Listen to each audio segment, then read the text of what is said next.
I remember walking down a common hiking path up the snowy mountains in Montana at 3 o'clock in the evening. While hiking in these mountains, sometimes it is hard to get a signal, but I was only going to walk this trail for 30 minutes or so and come back to my car. I start stretching by my car for a little while. I reach my hand in my coat pocket, grabbed my phone and checked the time. It was 3:13 p.m. I noticed a weather advisory on my phone.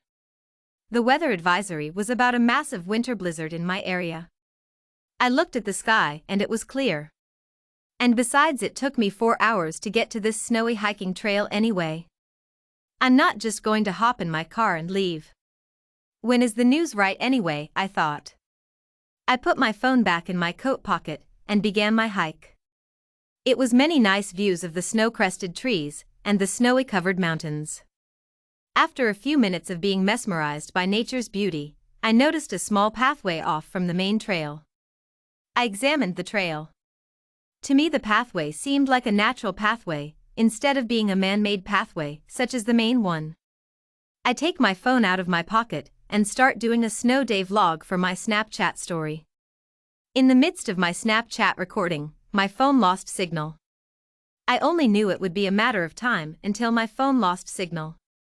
21st century, I thought to myself.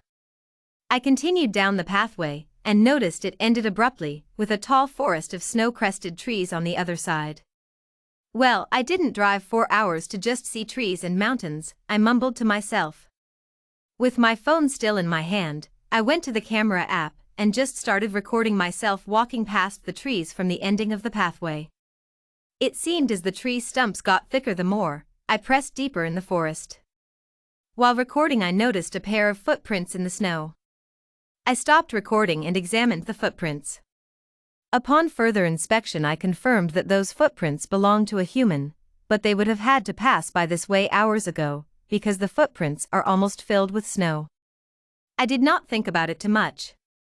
I continued walking and recording in the forest. I stumbled across a small, slow-moving stream. Then, I spotted something on the other side of the stream. 3 figures started to emerge from the trees across the other side of the stream.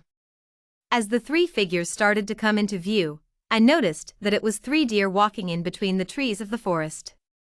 The 3 deer stopped and looked at me as though they were looking past me at something. Then, all of a sudden, the deer take off without warning. I looked at the stream and noticed that the water did not go past my boots. So, I decided to cross the stream. I continued walking in the direction the deer ran off in. Several minutes of walking, I pause and look at my phone to check the time again. It said 4:17 p.m. Oh man, I shouted loudly in the seemingly empty forest. I needed to get back to my car. Then, I noticed there were clouds in the sky. The clouds rolled in fast.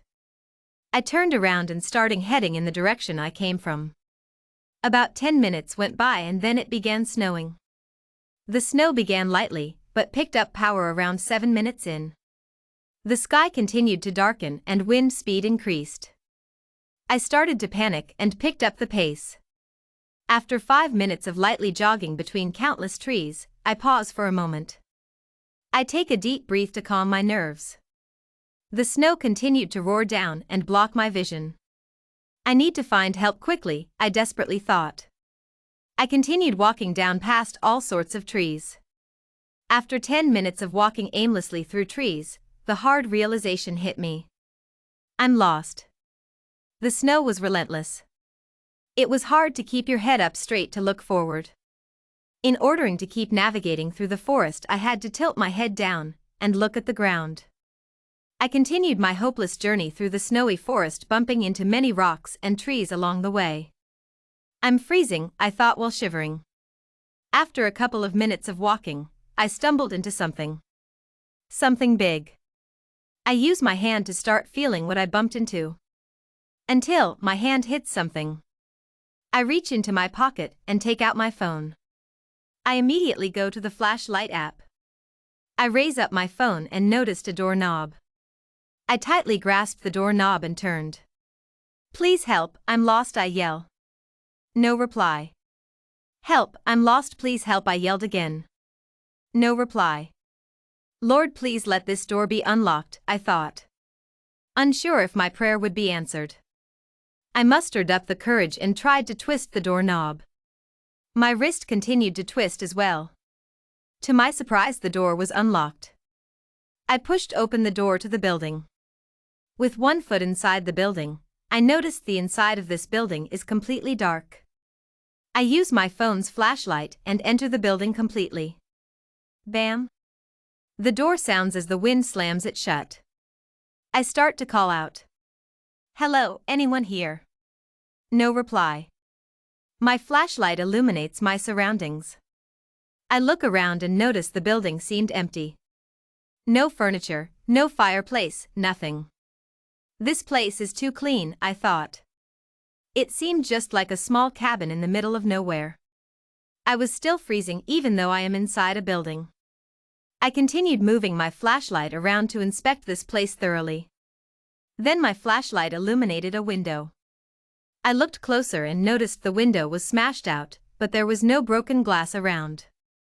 I continued searching the cabin and calling out to anyone, but never got a reply.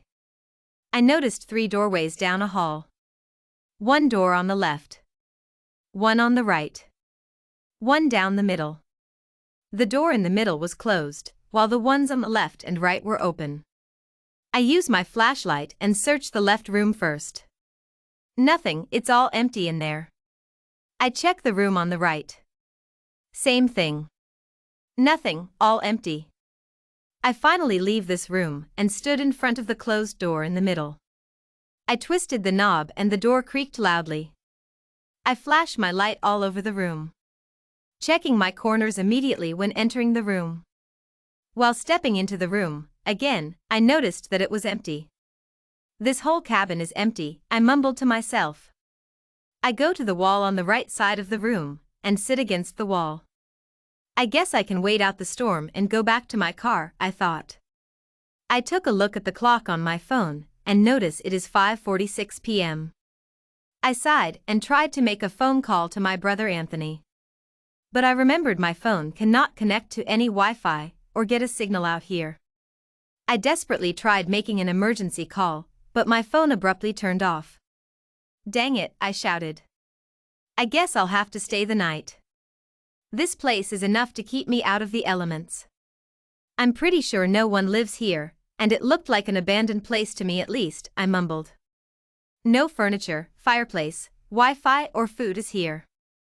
Maybe it was someone's home in earlier years, but it looks like they moved a while ago. I feel myself start to get more and more drowsy while sitting in complete darkness. Eerily, I am quite relaxed now, I thought. While dozing off, I tried to still listen for any noises because it was so dark in this cabin. Even if you put your hand out in front of you, it almost disappears completely. I continued to drift in and out of being awake to sleeping. My head begins to nod. Until, suddenly I hear a noise. Bam! I remembered that noise. It is the same noise from when the front door of cabin closed. Then, it was silent. So silent I could hear my blood circulating in my body. The silence continued for what seemed like an eternity. Then something broke the silence. A creak in the floor. Then another creak. My eyes widened and my heart is racing. I literally feel like my heart is skipping rope. Then another creak. And then another creak. Then, silence. Then, I heard someone breathing right outside of the 3 doors I explored earlier.